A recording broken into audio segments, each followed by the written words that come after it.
ओम नमः शिवाय। सावन में भगवान शिव को प्रसन्न करने के लिए रुद्राभिषेक किया जाता है। रुद्राभिषेक शिव के जलाभिषेक से पूर्णतः अलग होता है। इन दोनों को एक ही समझने की गलती नहीं करनी चाहिए। ओम नमः शिवाय। जय श्री कृष्णा। आप सभी का सनातन धर्मसार चैनल पर बहुत बहुत स्वागत है। मित्रों, आज की वीडियो बहुत ही आवश्यक है उन लोगों के लिए जो सावन में रुद्राभिषेक कराते हैं।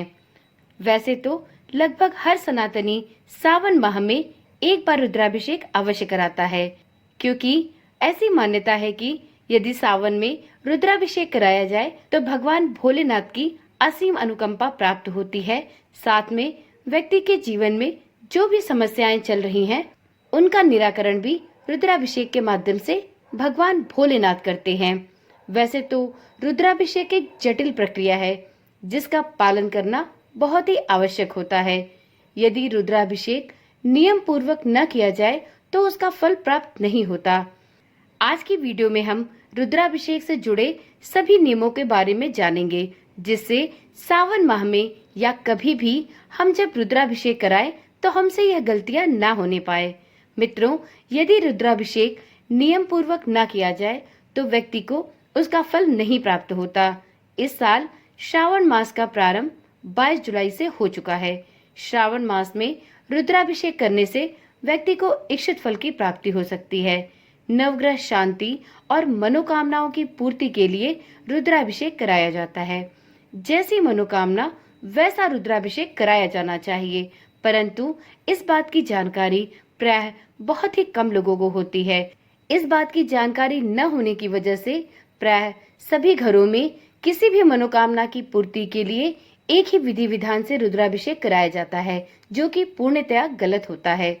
जैसी मनोकामना होती है वैसा रुद्राभिषेक का विधि विधान होना चाहिए। उसमें अलग अलग सामग्री का उपयोग किया जाना चाहिए। तो चलिए आज की वीडियो में हम जानते हैं कि सावन माह में रुद्राभिषेक कराने का क्या विधि विधान होना चाहिए।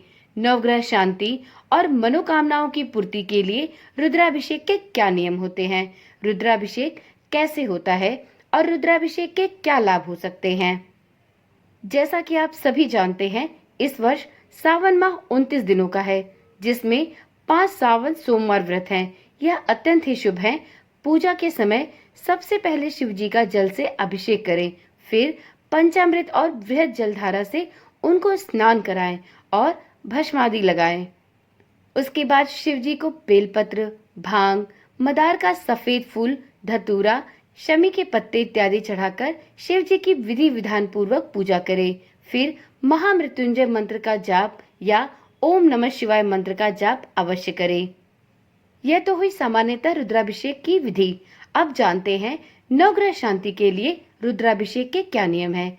तो मित्रों, यदि आपकी कुंडली में सूर्य दोष, सूर्य से संबंधित कष्ट, रोग इत्यादि हो तो श्वेतार के पत्तों को पीस ले और उसे गंगा जल में डाल दें। फिर उस जल से महादेव का रुद्राभिषेक करें। रुद्राभिषेक की इस विधि से आपको अपने कष्टों से मुक्ति मिलेगी और आपका सूर्य दोष भी समाप्त होगा। इसी प्रकार से कुंडली में यदि चंद्र दोष है या उससे संबंधित रोग या किसी भी कष्ट की मुक्ति चाहिए तो आपको रुद्राभिषेक के समय में काले तिल को पीस लेना है और उसे गंगा जल में मिलाकर भगवान भोलेनाथ का रुद्राभिषेक कराना चाहिए। इससे आपको उचित लाभ प्राप्त होगा।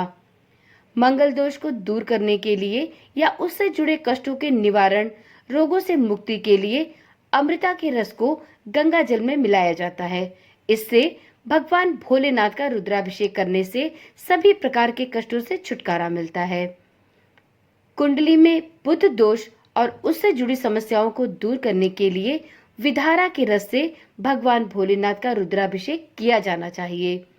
गुरु दोष से मुक्ति के लिए आप गाय के दूध में हल्दी मिलाएं, उससे रुद्राभिषेक करें। इससे गुरु ग्रह से जुड़ी सभी प्रकार की अशांति दूर होगी और आपको गुरु दोष से मुक्ति मिलेगी। कुंडली में व्याप, शुक्र दोष और उससे जुड़ी समस्याओं के निवारण के लिए आप गाय के दूध से बने छाछ से भगवान शिव का रुद्राभिषेक कर सकते हैं। आपको इसके उचित परिणाम प्राप्त होंगे। शनि की पीड़ा, कष्ट और कुंडली के शनि दोष से मुक्ति के लिए गंगा जल में शमी के पत्तों को पीसकर मिला लें। फिर इस जल से भगवान भोलेनाथ का रुद्राभिषेक किया जाना चाहिए।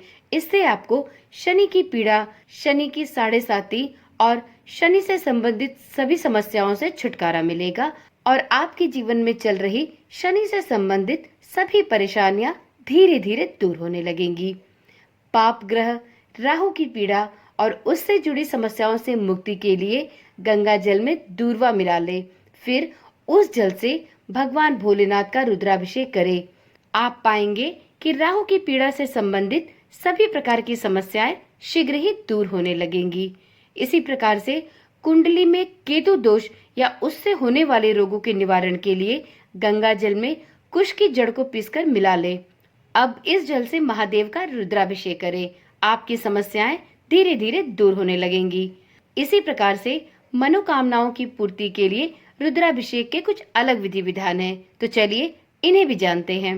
जीवन में सुख और समृद्धि पाने के लिए आपको गाय के दूध में चीनी और मेवे मिलाकर भगवान भोलेनाथ का रुद्राभिषेक कराना चाहिए। इसी प्रकार से शत्रुओं पर विजय प्राप्ति और उनके समूल नाश के लिए सरसों के तेल से रुद्राभिषेक कराना सबसे ज्यादा फलदायी साबित होता है। पुत्र की प्राप्ति के लिए जब भी आप रुद्राभिषेक कराएं तो इस बात का विशेष ध्यान दें कि इस मनोकामना की पूर्ति के लिए आपको गाय के घी या मक्खन से प्रभु भोलेनाथ का रुद्राभिषेक कराना चाहिए। इससे आपकी मनोकामना शीघ्र ही पूर्ण होगी और आप संतान सुख की प्राप्ति कर सकेंगे। भूमि, भवन, वाहन या अन्य किसी भी प्रकार की भौतिक सुख सुविधाओं की प्राप्ति के लिए शहद से रुद्राभिषेक कराना सबसे ज्यादा फलदायी होता है। किसी विशेष मनोकामना की पूर्ति के लिए गाय के घी से भगवान भोलेनाथ का रुद्राभिषेक किया जाना चाहिए। तो इस प्रकार से ये कुछ विशेष मनोकामनाएं थी और उनके अनुसार मनोकामना की पूर्ति हेतु रुद्राभिषेक की अलग अलग विधियां और अलग अलग रुद्राभिषेक की सामग्रियां हैं, जिनको उन विशिष्ट मनोकामनाओं की पूर्ति के लिए रुद्राभिषेक के समय प्रयोग करना ज्यादा फलदायी होता है। तो अब जब भी आप रुद्राभिषेक कराएं तो अपनी मनोकामना के अनुसार भगवान भोलेनाथ का रुद्राभिषेक करें और साथ में उस रुद्राभिषेक से संबंधित सामग्री का चयन कर लें और इसके पश्चात ही आप प्रभु भोलेनाथ का रुद्राभिषेक कराएं। आशा करती हूँ वीडियो में दी गई जानकारी आपके लिए रोचक और ज्ञानवर्धक रही होगी। यदि वीडियो में दी गई जानकारी पसंद आई हो तो इसी प्रकार की वीडियोस को लगातार देखने के लिए चैनल को अभी ही सब्सक्राइब करें और हाँ, अगली वीडियो आपके पास बिना किसी रुकावट के पहुंचती रहे, इसके लिए नोटिफिकेशन बेल को ऑन करना भी ना भूलें। तो चलिए कल मिलते हैं एक नई वीडियो, एक नई जानकारी के साथ। तब तक के लिए ओम नमः शिवाय, जय श्री कृष्णा, राधे राधे।